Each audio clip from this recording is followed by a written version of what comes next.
മിണ്ടാതിരിക്കുമ്പോൾ ഇഷ്ടം കൂടുമെന്നൊക്കെ പറയുന്നത് വെറുതെയാ. എനിക്കിഷ്ടം കുറച്ച് കുറവുണ്ടിപ്പോ. അവളുടെ ശബ്ദത്തിലെ കുസൃതിയിൽ അയാൾക്ക് ചിരി വന്നു. അതൊക്കെ നമുക്ക് മാറ്റിയെടുക്കാമെന്നേ. ഈ പ്രശ്നങ്ങളൊക്കെ ഒന്ന് തീർന്നോട്ടെ. അതൊക്കെ തീർന്നിട്ട് എന്താണാവോ സമാധാനത്തോടെ ജീവിക്കുക. എനിക്ക് കല്യാണാലോചനകളൊക്കെ വരുന്നുണ്ട് കേട്ടോ. വീട്ടിൽ തർക്കിച്ച് ഞാൻ മടുത്തു. ഒരു 5 ദിവസത്തേക്ക് ലീവ് കിട്ടിയില്ലേ? ഒരു താലി കിട്ടിയിട്ട് പൊയ്ക്കോളൂ. അയാൾ ദീർഘമായി ഒന്ന് ശ്വസിച്ചു. ആഗ്രഹമില്ലാഞ്ഞല്ല, അപേക്ഷിക്കാഞ്ഞതുമല്ല. അസമിലേക്ക് ട്രാൻസ്ഫർ ആയി. നിന്നെ വിഷമിപ്പിക്കേണ്ടെന്ന് കരുതി പറയാഞ്ഞതാ. അറിയാലോ അവിടെയുള്ള പ്രശ്നങ്ങൾ. ന്യൂസ് കാണുന്നില്ലേ? അവൾ സ്തബ്ധയായി. ഉള്ളിൽ നിന്നും ഒരു കരച്ചിൽ ആർത്തി വരുന്നുണ്ട്. പേടിക്കണ്ട, നിന്റെ പ്രാർത്ഥനയില്ലേ എൻ്റെ ചുറ്റും, അത് മതി. ഇനി ഉടനെ വിളിക്കില്ല. പിന്നെ അനു, വേറെ ഒരാളെ നീ കല്യാണം കഴിച്ചു എന്ന് പറയാനുള്ള വിശാല മനസ്കത എനിക്കില്ല. നീ എൻ്റെയാ, എന്നും എൻ്റെ മാത്രം. അത് ഞാൻ ജീവിച്ചിരുന്നാലും മരിച്ചാലും നീ മാത്രമായിരിക്കും അർജുൻ്റെ പെണ്ണ്. അവൾ കണ്ണുനീർ അമർത്തി തുടച്ച് ശബ്ദമൊന്ന് ചുമച്ച് ശരിയാക്കി. അങ്ങനെ വേറൊരാളെ കല്യാണം കഴിച്ച് നിങ്ങളെ രക്ഷപ്പെടുത്താൻ എനിക്ക് മനസ്സുമില്ല. ഫോൺ വെച്ചേര്, എനിക്ക് ഓഫീസിൽ പോകാൻ നേരമായി. അവൻ ചിരിച്ചുകൊണ്ട് ഫോൺ കട്ട് ചെയ്തു. ഒരു ട്രെയിൻ യാത്രയിൽ കണ്ടതാണ് കാന്താരിയെ. കലപിലാന്ന് വർത്തമാനം പറഞ്ഞുകൊണ്ട് ചിരിച്ചും കളിച്ചും കൂട്ടുകാർക്കൊപ്പം ഒരു ടൂറ് കഴിഞ്ഞ് വരികയായിരുന്നു അവൾ. താൻ അവധിക്ക് നാട്ടിലേക്ക് വരുന്ന വഴിയും യൂണിഫോം കണ്ടാകും വന്ന് പരിചയപ്പെട്ടു. എനിക്ക് പട്ടാളക്കാരെ വലിയ ഇഷ്ടാ.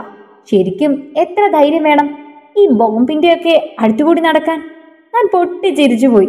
അന്ന് താൻ കാശ്മീരിലായിരുന്നു. അത് പറഞ്ഞപ്പോൾ വന്ന ഡയലോഗാണ്. എല്ലാവരുടെ ഉള്ളിലും ധൈര്യമുണ്ട്.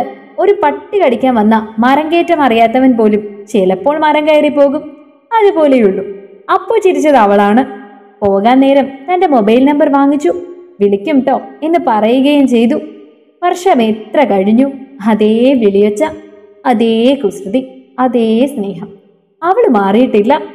നന്നായി പഠിച്ച് ജോലി കിട്ടിയപ്പോഴും വീട്ടുകാർ കല്യാണം ആലോചിക്കുമ്പോഴും അർജുൻ മതിയെന്ന് ഉറപ്പിച്ചു പറഞ്ഞു അവൾ.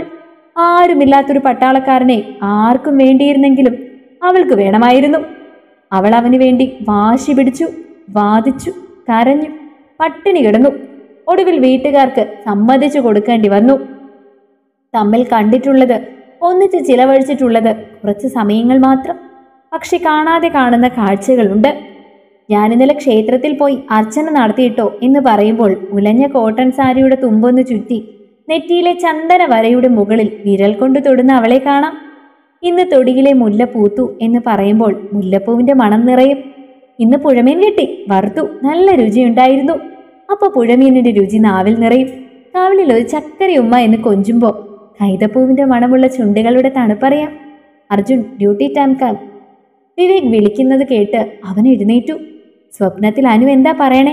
വിവേക് കളിയാക്കി ചോദിച്ചു. അവൻ അയാളെ നോക്കി ചിരിച്ചു. പിന്നെ ഒപ്പം നടന്നു. അനു ന്യൂസ് കാണിക്കുകയായിരുന്നു. മാവോയിസ്റ്റ് അക്രമത്തിൽ ഒരു ജവാൻ മരിച്ചു. 3 പേരെ കാണാതെയായി. അവൾ ഒന്നുകൂടി നോക്കി. പേര് പറയുന്നില്ല.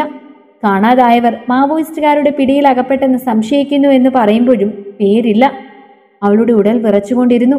അതിൽ അവനുണ്ട് എന്ന് അവളുടെ ഉള്ളു പറഞ്ഞുകൊണ്ടേയിരുന്നു. ദിവസങ്ങൾ, മാസങ്ങൾ, 1 വർഷം കഴിഞ്ഞു. മോളെ, എന്ത് പ്രതീക്ഷിച്ചാണ് നീ ഇപ്പോഴും ഇങ്ങനെ? ഗവൺമെന്റ് പോലും ഇത് മറന്നു കഴിഞ്ഞു. മാവോയിസ്റ്റുകാരുടെ വശമില്ലെന്ന് അവരും അറിയിച്ചിട്ടുണ്ട്. അവരുടെ പക്കലുള്ളവരെ അവരും വിട്ടല്ലോ. അക്കൂട്ടത്തിലില്ല. ഒരുപക്ഷെ അവർ കൊന്നിട്ടുണ്ടെങ്കിൽ. അവൾ നിറകണ്ണുകളോടെ അച്ഛനെ നോക്കി. ജീവിച്ചിരിപ്പുണ്ട്, ഉറപ്പാ. എൻ്റെ അടുത്ത് വരും, വരും. അവൾ ഇടർച്ചയോട് പറഞ്ഞുകൊണ്ടിരുന്നു. വരും. അപ്പോൾ അസമിലെ ഒരു വനത്തിലെ കുടിലിൽ നിശ്ചലമായി പോയിട്ടും ശ്വാസം മാത്രം ബാക്കി വെച്ച് മരണത്തിന് പിടികൊടുക്കാതെ ഒളിച്ചു കളിച്ച ആ ശരീരം ഒന്നനങ്ങി. ഓർമ്മകളുടെ പുകമഞ്ഞു മാറി. അവൻ മെല്ലെ കണ്ണു തുറന്നു. അനു, അനു. ഇടറിയ ഒച്ചയിൽ അവൻ അങ്ങനെ വിളിച്ചുകൊണ്ടേയിരുന്നു. മനുഷ്യൻ എന്ന വാക്കിന്റെ പൂർണ്ണ അർത്ഥമായി കുറേ മനുഷ്യരുടെ ഇടയിൽ അവരുടെ പരിചരണങ്ങൾക്ക് നടുവിലാണ് താനെന്ന് പതി അവന് മനസ്സിലായി. അവൻ കണ്ണു തുറന്നപ്പോൾ ആഹ്ലാദാരവങ്ങളോടെ അവർ അവന് ചുറ്റും നിരന്നു. പിന്നെയും സാധാരണ പോലെ ആകാൻ ദിവസങ്ങൾ വേണ്ടിവന്നു. ഒരു ബോംബാക്രമണത്തിന്റെ ഭംഗിയ ഓർമ്മ മാത്രം ശേഷിച്ചു. ചിതറിയ ട്രക്കിൽ നിന്ന് എടുത്തെറിയപ്പെട്ട തന്നെ ഇടയ്ക്കെപ്പോഴോ അവൻ ഓർത്തെടുക്കാൻ ശ്രമിച്ചു. ഒടുവിൽ അവരുടെ സ്നേഹത്തിന് നന്ദി പറഞ്ഞു യാത്ര തുടങ്ങുമ്പോൾ അവന്റെ ഉള്ളിൽ ഒരു ശൂന്യത നിറഞ്ഞിരുന്നു. ഒരു ഫോൺ കാളിൻ്റെ അങ്ങേ തലയ്ക്കൽ അവളങ്ങനെ വിങ്ങിപ്പൊട്ടി നിന്നു. താനും ഈ കാലം അത്രയും നിശ്ചലയായിരുന്നുവെന്ന് പറയണമെന്നുണ്ടായിരുന്നു അവൾക്ക്. കാത്തിരിക്കുകയായിരുന്നുവെന്ന് അറിയണമെന്നുണ്ടായിരുന്നു. കുറച്ചുനാൾ കൂടി കഴിഞ്ഞിരുന്നെങ്കിൽ ഭ്രാന്ത് പിടിച്ചേനെ എന്ന് തലയ്ക്കണമെന്നുണ്ടായിരുന്നു. വേഗം വരൂ, ഞാനുണ്ടാവും സ്റ്റേഷനിൽ എന്ന് മാത്രം പറഞ്ഞു. ഔദ്യോഗിക നടപടിക്രമങ്ങൾക്ക് ശേഷം കാതങ്ങൾ താണ്ടി അവൻ എത്തുമ്പോൾ റെയിൽവേ സ്റ്റേഷനിൽ അവൾ കാത്തുനിന്നു. അവൾ അരികിൽ ചെന്ന് ബാഗ് വാങ്ങി തോളിലിട്ടു.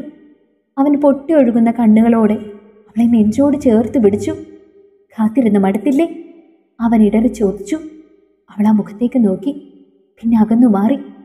ഇത് കേരളമാണ്. റെയിൽവേ സ്റ്റേഷൻ റൊമാൻസൊക്കെ ഷാറുഖ് ഖാന്റെ സിനിമയിൽ മാത്രമേ നടക്കുകയുള്ളൂ. വേഗം നടന്നോളൂ. നീ ഒട്ടും മാറിയിട്ടില്ല. അവൻ കണ്ണീരോടെ ചിരിച്ചു. മാറാൻ പറ്റുമോ? ഞാൻ കരുതി വേറെ ജീവിതം, വേറെ.